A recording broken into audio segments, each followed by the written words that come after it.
Bonjour à toutes et à tous. Est-ce que vous aussi, vous vous sentez fatigué? Même après une bonne nuit de sommeil, même quand techniquement vous n'avez rien fait dans votre journée, même en vacances parfois, vous n'êtes pas seul. Aujourd'hui, on va aller au fond de cette question que tout le monde se pose, parfois sans même oser en parler. Pourquoi dans une époque où nous avons tout pour aller bien, se sent-on aussi fatigué, aussi souvent, aussi profondément? On va aller explorer cette fatigue moderne sous toutes ses coutures. Parce qu'elle n'est pas qu'une affaire de sommeil ou de travail. Elle est physique, oui, mais aussi mentale, émotionnelle, sociale, culturelle, existentielle. On va parler du corps, du cerveau, des émotions, de la société dans laquelle on vit, de notre rapport au temps, de ce qui signifie se reposer, ralentir ou juste exister. Alors, installez-vous, on va prendre le temps parce que ce sujet mérite que l'on l'écoute en entier. La fatigue physique. Commençons par ce qu'on ressent dans le corps. Cette lassitude physique, ce poids dans les jambes, cette sensation d'être épuisé avant même d'avoir commencé quoi que ce soit. Cette fatigue-là, elle est presque familière, mais ce qui est étrange, c'est qu'elle survient même quand on dort, même quand on mange, même quand on ne fait rien. Alors, que se passe-t-il? Le rythme de vie moderne. Nos journées sont devenues des sprints déguisés. On court après le temps, on coche des cases, on travaille, on gère la famille, on répond à des messages, on cuisine, on nettoie. Et souvent, sans pause réelle. Ou alors nos pauses ressemblent à scroller sur Instagram, répondre à des notifications, lire les actus anxiogènes, bref, ce n'est pas du repos. Les frontières entre vie professionnelle et vie personnelle sont floutées. Depuis le télétravail, certaines vivent littéralement au bureau. Le corps, lui, ne sait plus quand il a le droit de se relâcher. Il est tendu comme un arc prêt à tirer, tout le temps. L'alimentation moderne fatigue. On mange vite, trop sucré, trop transformé. On pense se nourrir, mais on s'épuise. Les carences en fer, en magnésium, en vitamine D deviennent la norme. On bouge de moins en moins entre la chaise de bureau, le canapé et la voiture. Le corps se fige, se tasse. Ce manque de mouvement quotidien ralentit la circulation sanguine, augmente les tensions musculaires et pèse, sans que l'on voit. Le sommeil, on dort, mais mal. L'exposition aux écrans dérègle notre horloge interne. On dort plus tard, plus superficiellement, et on se réveille comme si la nuit n'avait servi à rien.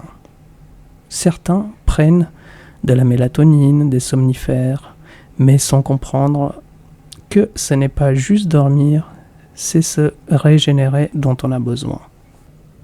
Et en plus de cela, il y a le manque d'activité physique réelle, la sédentarité extrême, les transports, les journées passées assis. Notre corps est conçu pour le mouvement et pourtant on bouge de moins en moins.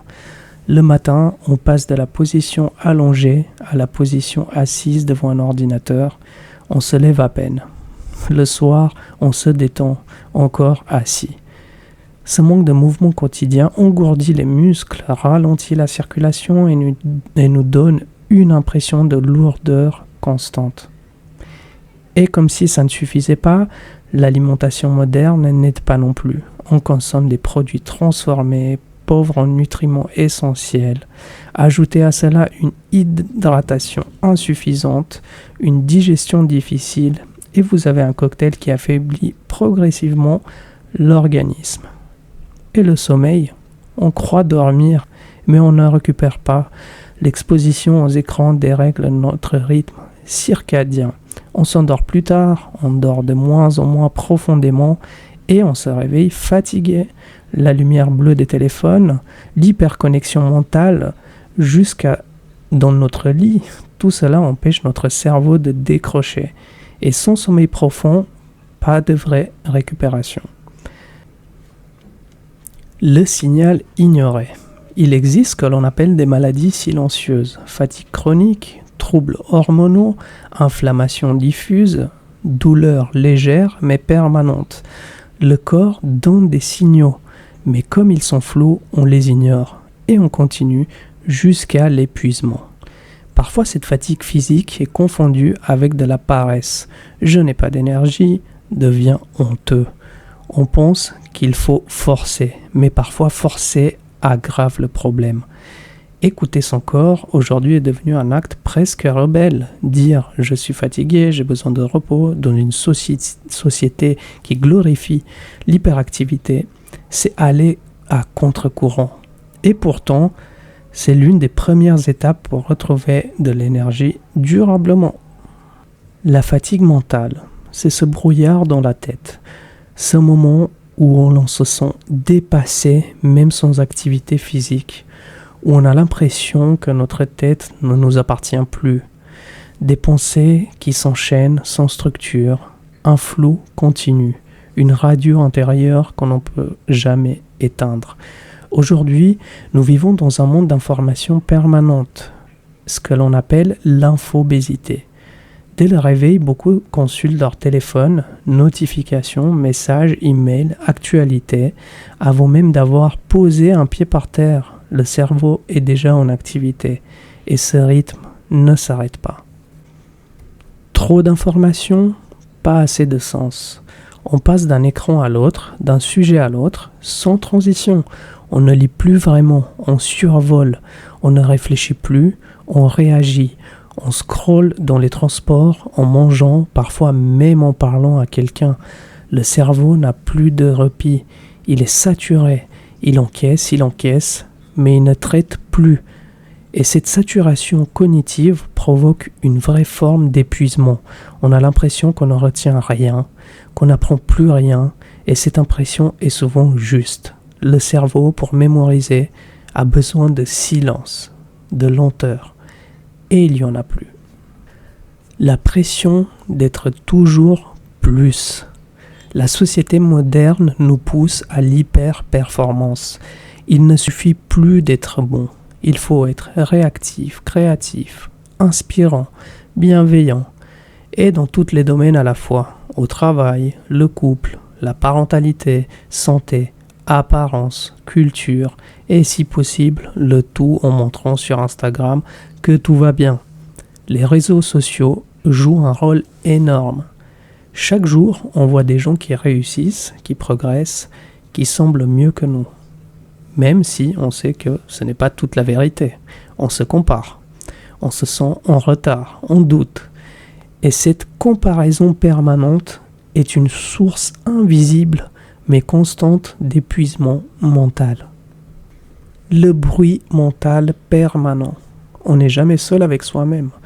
Le moindre silence est comblé par une alerte, une vidéo, une musique. On écoute des podcasts en marchant, on regarde des stories en mangeant, on répond à des messages pendant que l'on travaille. Et ce multitâche permanent a un prix. Le cerveau humain n'est pas fait pour faire plusieurs choses à la fois. Il passe d'une tâche à l'autre en perdant à chaque fois un peu de concentration, un peu de mémoire. Et à force, on finit par se sentir vidé, dispersé, fragmenté. L'attention brisée. Aujourd'hui, lire un livre devient difficile. Beaucoup de gens disent qu'ils n'y arrivent plus, qu'ils relisent les mêmes phrases sans les comprendre. Ce n'est pas un manque de volonté, c'est le signe que le cerveau est trop fragmenté, trop sollicité. Il n'a plus l'habitude de se concentrer longtemps, et cela ne se répare pas avec de la volonté. Cela demande un réapprentissage progressif. La fatigue décisionnelle. On sous-estime aussi la fatigue des micro-décisions. Chaque jour, on fait des centaines de choix minuscules. Quoi manger? Quelle appli ouvrir? Répondre maintenant ou plus tard? Regarder quoi? Porter quoi? Poster ou pas? Toutes ces mini-questions sollicitent notre énergie mentale. Et à la fin de la journée, on est épuisé sans raison apparente. C'est ce que l'on appelle aussi la fatigue décisionnelle. Elle est sourde, insidieuse, mais bien réelle. Et le silence. Alors, le vrai silence est devenu presque un luxe. Pas juste l'absence de bruit, mais l'absence de stimulation. Pas d'écran, pas de tâches à faire, juste être. Ce genre de silence-là est réparateur, profond, essentiel. Et pourtant, il est devenu si rare qu'il peut en devenir angoissant. La fatigue mentale, ce n'est pas une faiblesse, c'est la conséquence logique d'un monde qui stimule trop et repose très peu. C'est un cerveau qui crie « laissez-moi souffler ».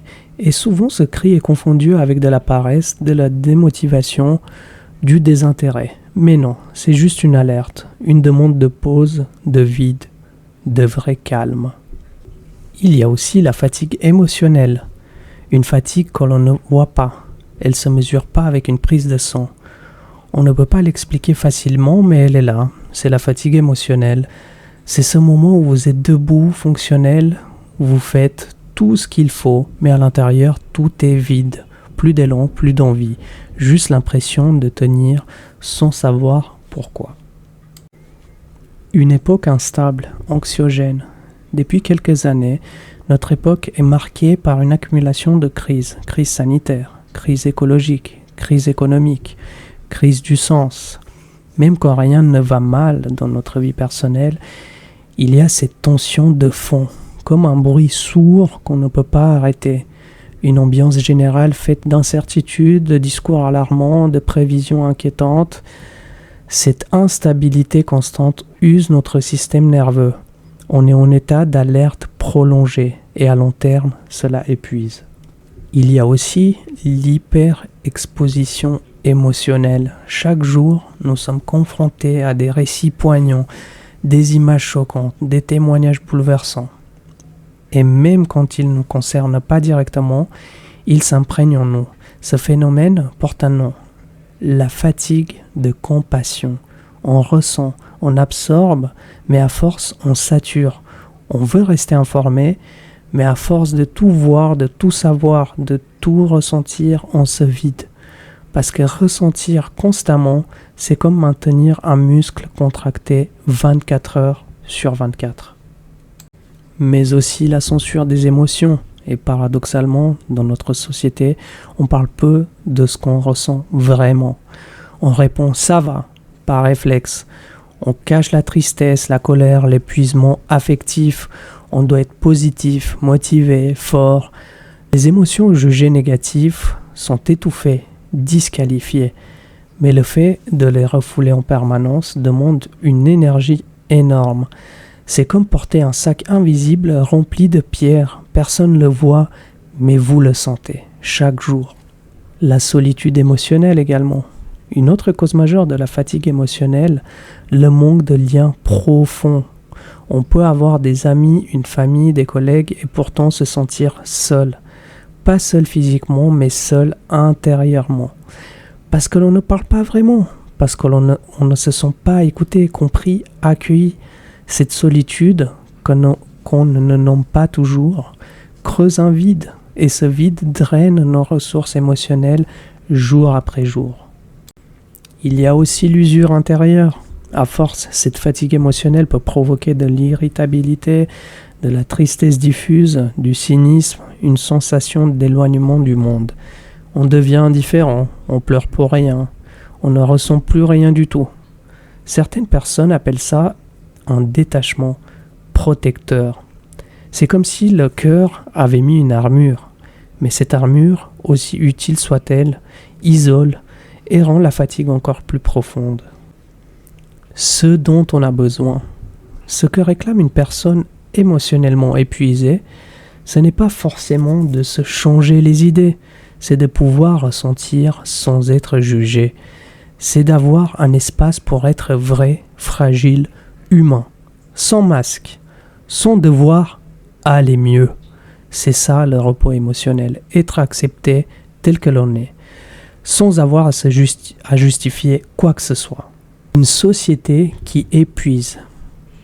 Et si cette fatigue que nous ressentons tous n'était pas un hasard? Et si elle n'était pas un problème personnel, mais plutôt un symptôme collectif? Et si nous vivons dans un monde tout simplement épuisant? L'agitation glorifiée.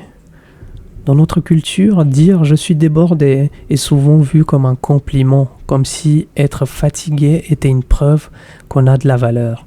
On valorise ceux qui se lèvent à 5 heures du matin, ceux qui enchaînent les projets, les réunions, les objectifs, ceux qui ne s'arrêtent jamais. On admire ceux qui carburent. Mais on oublie de se demander à quoi ils carburent et surtout jusqu'à quand.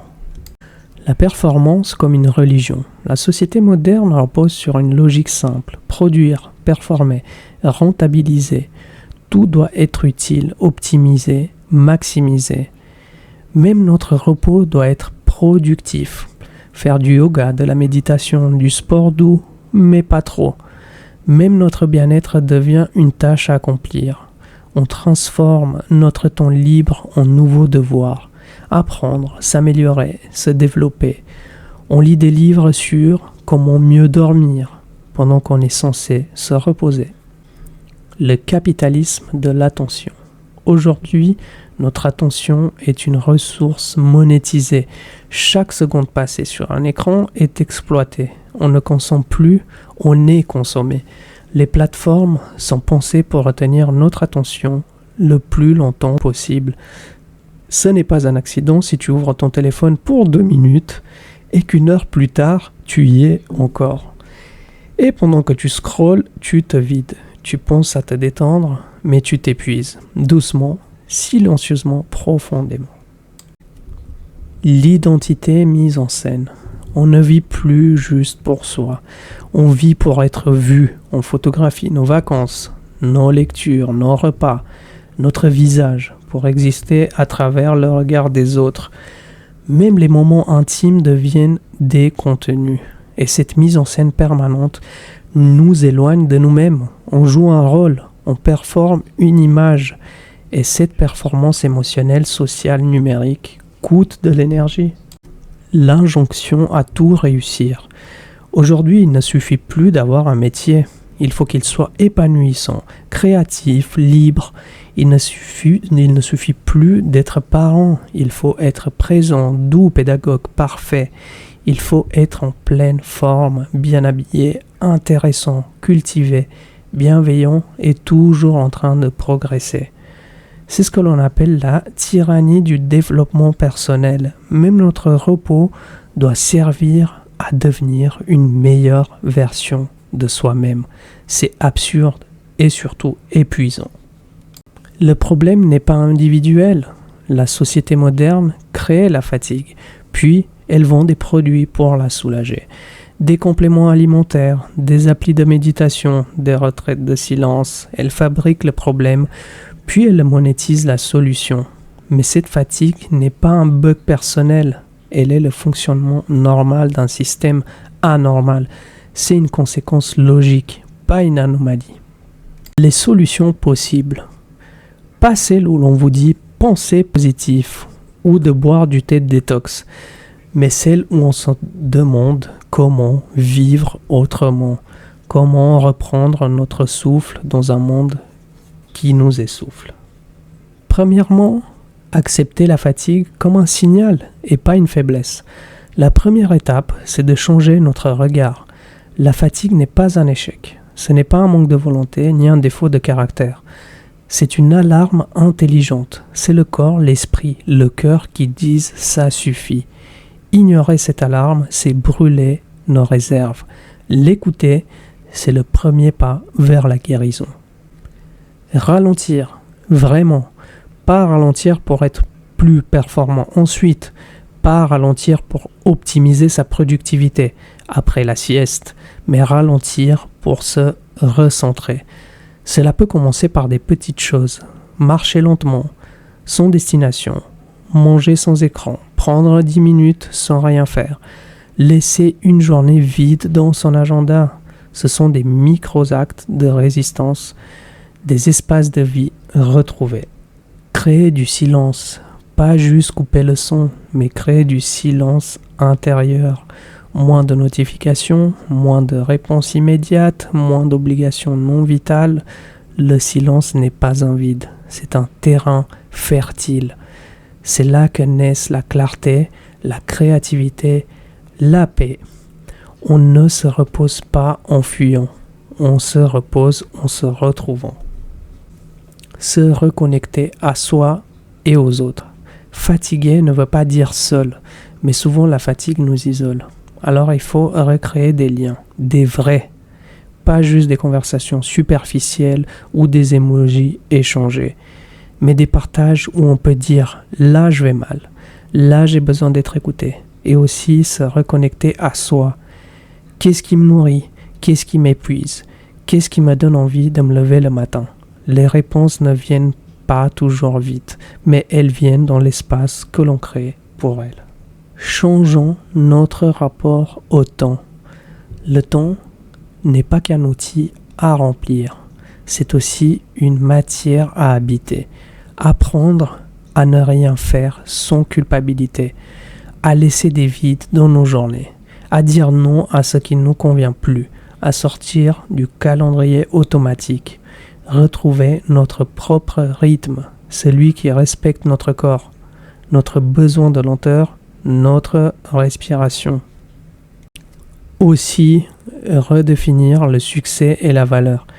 Et si on arrêtait de mesurer la valeur d'une vie à sa productivité? Et si on commençait à valoriser le calme, la paix intérieure, la présence, la gentillesse, changer de récit collectif, ne plus glorifier l'épuisement, ne plus dire « je suis débordé avec fierté », mais dire « j'ai pris le temps aujourd'hui, j'ai respecté mon énergie, j'ai vécu doucement », et que cela devienne noble, inspirant, puissant. J'aimerais aller plus profondément dans les solutions possibles. Aujourd'hui, face à cette fatigue généralisée qui touche tant de personnes, il est essentiel de réfléchir profondément à des solutions réelles et durables. Cette fatigue moderne est un symptôme clair que notre mode de vie actuel est arrivé à ses limites. Alors, comment changer les choses? Comment retrouver un sens profond, une énergie authentique et durable? Voici des pistes solides et sincères pour amorcer ce changement. Premièrement, il faut comprendre que la fatigue est avant tout un signal. Ce n'est pas un défaut, ni un manque de volonté ou d'ambition, c'est votre corps, votre esprit, votre cœur qui tente de communiquer avec vous. Cette fatigue est une alerte. Quelque chose dans votre vie demande une attention immédiate. Accueillez ce signal avec gratitude, pas avec culpabilité. Écoutez-le, prenez-le au sérieux. C'est déjà une étape cruciale vers la guérison. Et bien sûr, avant de chercher les solutions, il faut aussi consulter un médecin pour voir si votre fatigue ne vient pas d'un problème pathologique, d'une maladie. Il faut faire ces analyses, consulter un médecin qui vous assure que, au niveau médical, il n'y a rien. Ensuite, on peut envisager les autres solutions. Ensuite, ralentir devient une nécessité absolue. Ralentir, ce n'est pas simplement prendre une pause de 5 minutes pour retourner ensuite dans la course effrénée du quotidien. C'est accepter fondamentalement que le rythme imposé par la société actuelle n'est pas durable à long terme. Le ralentissement conscient signifie intégrer des espaces réguliers de vide dans votre vie. Des moments où il n'y a rien à faire, rien à accomplir. Ces pauses régulières sont comme des oasis mentales indispensables pour se recentrer et retrouver une énergie profonde. Et justement, ça vous aide à être plus productif si vous voulez être plus productif. Une autre solution essentielle réside dans la création de véritables espaces de silence intérieur. Pas seulement couper les notifications, mais aller au-delà, réapprendre à ne rien faire, à contempler simplement, à être avec soi-même. Cela peut sembler inconfortable au début, tant nous avons perdu l'habitude d'être seuls sans stimulation. Mais c'est précisément dans ces moments de silence que l'on retrouve clarté, créativité et paix intérieure. Ce silence intérieur est profondément réparateur. La reconnexion à soi-même est également une clé majeure pour sortir de la fatigue chronique. Posez-vous sincèrement ces questions. Qu'est-ce qui me nourrit vraiment? Quelles activités, quelles personnes, quels moments me donnent réellement de l'énergie et du bonheur profond? À l'inverse, qu'est-ce qui m'épuise réellement? Ayez le courage d'écouter vos réponses authentiques et d'agir en conséquence. Parfois, cela signifie faire des choix difficiles, mais dire non à certaines relations, à certains projets, à certaines habitudes. Mais ce réalignement est essentiel pour retrouver une énergie durable et authentique. Parallèlement, il est primordial de recréer des connexions sincères avec les autres. Dans notre époque hyper connectée, paradoxalement, beaucoup souffrent de solitude émotionnelle. Nous échangeons énormément, mais rarement en profondeur. Il est temps de retrouver des échanges authentiques où l'on peut exprimer librement nos émotions, nos doutes, nos joies, sans peur de jugement. Ces espaces de vérité et d'écoute bienveillante sont profondément énergisants et guérisseurs. Parfois, je peux évoquer les mêmes idées, mais c'est vraiment pour vous faire comprendre et vous faire prendre conscience à quel point ces sujets sont tellement importants pour retrouver une bonne énergie à long terme. Repenser notre rapport au temps est une autre étape cruciale. Le temps n'est pas uniquement une ressource à optimiser, c'est une dimension de notre existence à réapprendre, à respecter et à honorer. Apprenez à rien faire sans culpabilité, à considérer ces moments comme précieux et nécessaires à votre équilibre global.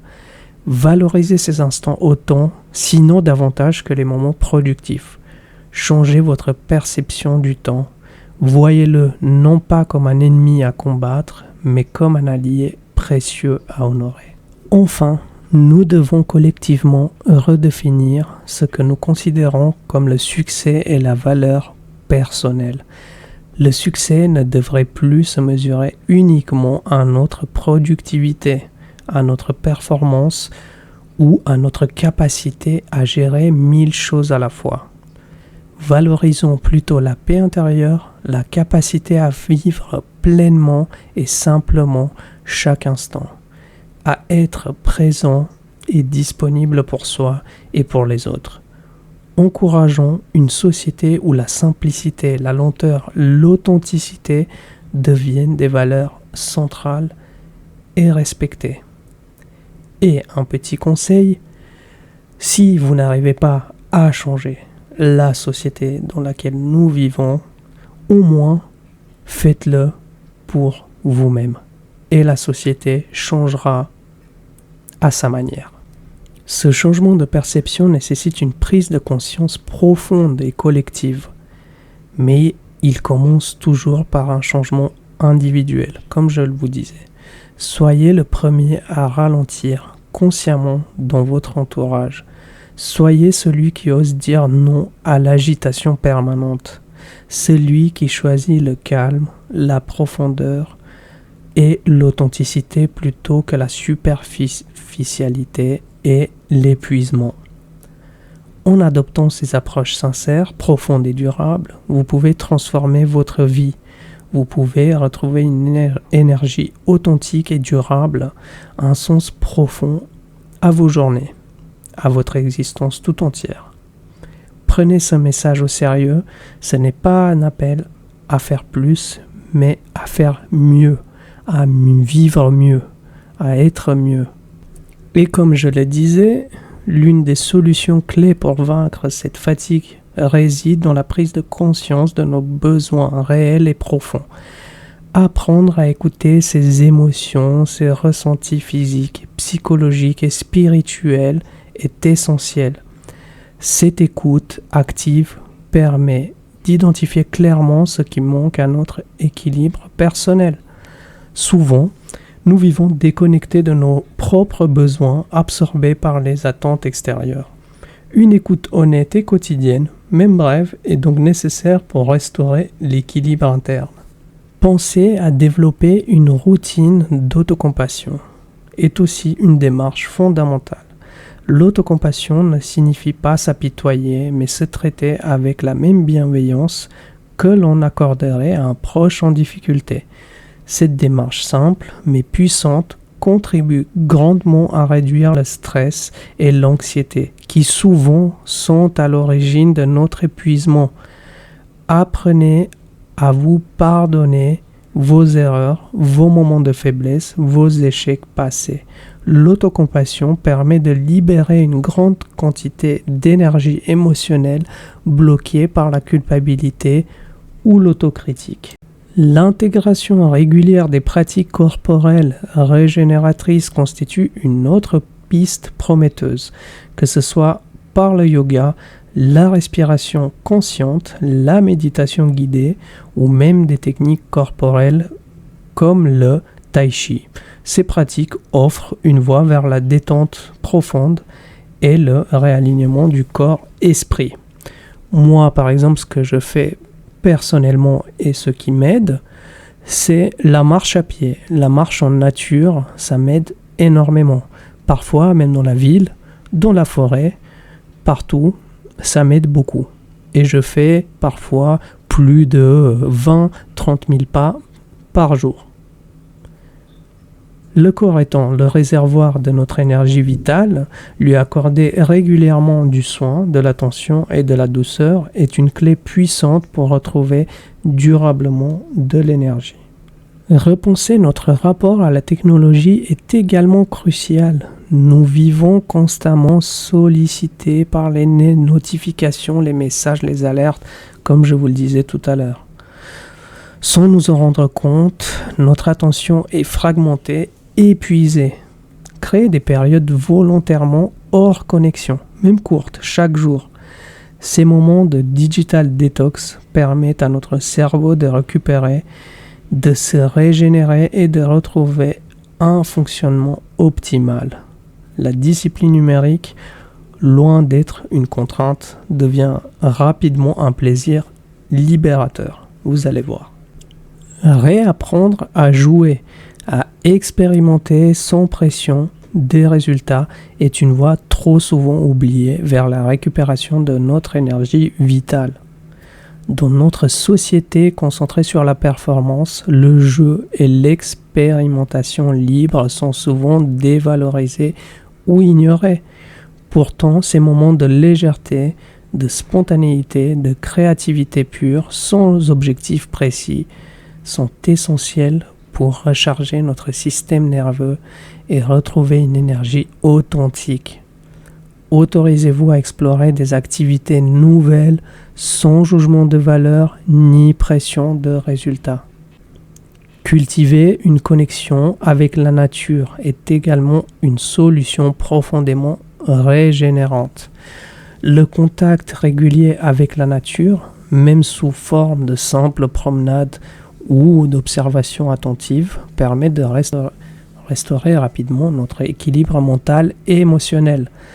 Les effets thérapeutiques et énergétiques de la nature sont aujourd'hui largement démontrés scientifiquement. Que ce soit en forêt, à la montagne ou même dans un parc urbain, ces instants au contact de la nature permettent de diminuer le stress, de renforcer l'immunité et de restaurer une énergie intérieure durable. Ce que je peux vous conseiller également est une nécessité de renforcer le sentiment d'appartenance à une communauté. L'isolement social, même discret, génère une fatigue sourde et insidieuse. Faire partie d'un groupe, d'une communauté, partager des valeurs communes, des moments simples de convivialité, renforce profondément notre sentiment d'appartenance et réduit notre fatigue émotionnelle et mentale. Trouvez-vous une passion ou autre et rejoignez des groupes locaux, participez à des activités communautaires simples ou même créez des groupes de discussion sur des sujets qui vous passionnent. Moi, par exemple, dans mon cas personnel, j'aime beaucoup le jeu d'échecs et parfois je vais jouer avec des gens, que ce soit dans un parc, dans un club ou dans un bar, et cela m'épanouit énormément. Enfin, il est essentiel d'intégrer une dimension spirituelle à votre vie quotidienne. La spiritualité ici n'est pas nécessairement religieuse, mais liée à la quête des sens profonds. Trouvez ce qui vous relie à quelque chose de plus grand que vous, à une valeur profonde ou à une cause qui vous tient véritablement à cœur. Lorsque notre vie a du sens, lorsque nos actions sont alignées à des valeurs profondes, la fatigue chronique diminue naturellement, remplacée par un enthousiasme et une énergie authentique. Ces pistes nouvelles et complémentaires offrent un éventail complet d'approches qui peuvent radicalement transformer votre rapport à la fatigue. Elles demandent une certaine ouverture, de la discipline, mais surtout un engagement sincère envers soi-même. Prenez le temps d'intégrer ces nouvelles pratiques progressivement dans votre quotidien. Vous découvrirez alors une nouvelle façon de vivre, plus riche, plus authentique et profondément énergisante. Conclusion. La fatigue moderne que nous ressentons tous à divers degrés n'est ni une fatalité ni une faiblesse individuelle. Elle est avant tout le reflet fidèle d'une époque en profonde mutation, d'une société qui semble avoir perdu de vue les besoins fondamentaux de l'être humain. Durant ce temps passé ensemble, nous avons exploré en détail non seulement les causes de cette fatigue, mais surtout les solutions concrètes, profondes et humaines pour y répondre. Aujourd'hui, plus que jamais, il est nécessaire de comprendre que notre fatigue n'est pas seulement personnelle, mais collective. Elle est la conséquence d'un système qui encourage la vitesse plutôt que la profondeur, la productivité plutôt que l'épanouissement, l'individualisme plutôt que la connexion. Nous vivons dans un monde qui récompense ceux qui en font toujours plus, même au détriment de leur propre équilibre physique, mental et émotionnel. Pourtant, nous avons le pouvoir de changer ce modèle en commençant par nous-mêmes. En choisissant de ralentir, d'écouter notre fatigue plutôt que de la combattre, nous prenons un chemin courageux et profondément nécessaire. Nous avons vu que ralentir ne signifie pas abandonner, mais choisir conscieusement une vie alignée avec nos véritables besoins et aspirations. Cela demande du courage, une forme d'audace douce, mais radicale dans une société qui glorifie encore la performance et la vitesse. Retrouver un équilibre intérieur passe par une connexion profonde à soi-même, à notre essence, à nos besoins réels. Nous avons exploré comment la création d'espaces de silence, de pratiques de méditation, de compassion envers soi, d'écoute active de nos émotions et de reconnexion avec la nature peut radicalement transformer notre expérience quotidienne. Ces pratiques, loin d'être des luxes réservés à quelques-uns, sont en réalité la clé fondamentale pour une vie durablement équilibrée et épanouie. La nécessité de réinventer notre rapport au temps a également souligné comme un enjeu crucial. Dans une époque où chaque seconde est souvent vécue comme une contrainte à optimiser, apprendre à honorer le temps, à lui rendre sa dimension sacrée et précieuse est un acte révolutionnaire. Ce n'est pas simplement une question de gestion du temps, mais une transformation profonde de notre manière de vivre et d'exister au quotidien. J'ai aussi insisté sur l'importance cruciale du lien humain authentique de la communauté. Dans une société de plus en plus fragmentée, individualiste et virtuelle, recréer des espaces de rencontres réelles, d'échanges sincères et profonds est une urgence vitale. Ce besoin d'appartenance, cette nécessité d'être vu, compris et accepté tel que nous sommes, sont des sources puissantes d'énergie, d'équilibre et de résilience face à la fatigue chronique. Enfin, nous avons abordé l'importance d'inscrire notre existence dans un cadre spirituel, non nécessairement religieux, mais qui donne un sens profond à notre vie. Lorsque nos actions quotidiennes sont alignées avec des valeurs fortes, des objectifs qui dépassent notre intérêt immédiat, notre énergie intérieure se renouvelle naturellement, nous permettant de dépasser cette fatigue profonde et persistante. Ainsi, face à la fatigue généralisée, nous ne sommes pas impuissants. Nous disposons d'un large éventail de pratiques et d'approches qui, mises bout à bout, nous permettent de reprendre la maîtrise de notre énergie et de notre existence. Il ne s'agit pas seulement de stratégies ponctuelles pour se sentir mieux momentanément, mais d'une transformation profonde et durable de notre mode de vie, de notre rapport au monde et à nous-mêmes. Chacun de nous a un rôle crucial à jouer dans ce changement collectif, en prenant soin de nous-mêmes, en respectant profondément nos limites et nos besoins, en ralentissant et en vivant plus authentiquement. Nous inspirons notre entourage à faire de même. Progressivement, nous pouvons créer un nouveau modèle de société où l'équilibre, la bienveillance, l'authenticité et la lenteur sont véritablement valorisés. Ce message est une invitation à un changement profond et sincère. Il est possible de vivre autrement, de vivre mieux, avec plus de sens, d'énergie véritable et durable. Ce n'est pas une utopie, c'est une nécessité vitale pour notre santé, notre bonheur et notre avenir commun. Je vous remercie profondément d'avoir pris le temps de réfléchir ensemble à ces enjeux essentiels. Votre engagement personnel dès aujourd'hui marque déjà le début d'une transformation importante, non seulement pour vous, mais aussi pour la société tout entière. Continuons ensemble ce chemin vers une vie plus riche, plus équilibrée et profondément épanouissante. Merci de liker la vidéo si vous avez aimé, de vous abonner parce que je vais aborder plus de sujets intéressants sur la chaîne prochainement et je vais le faire assez régulièrement. Je vous dis merci et je vous dis à la prochaine fois.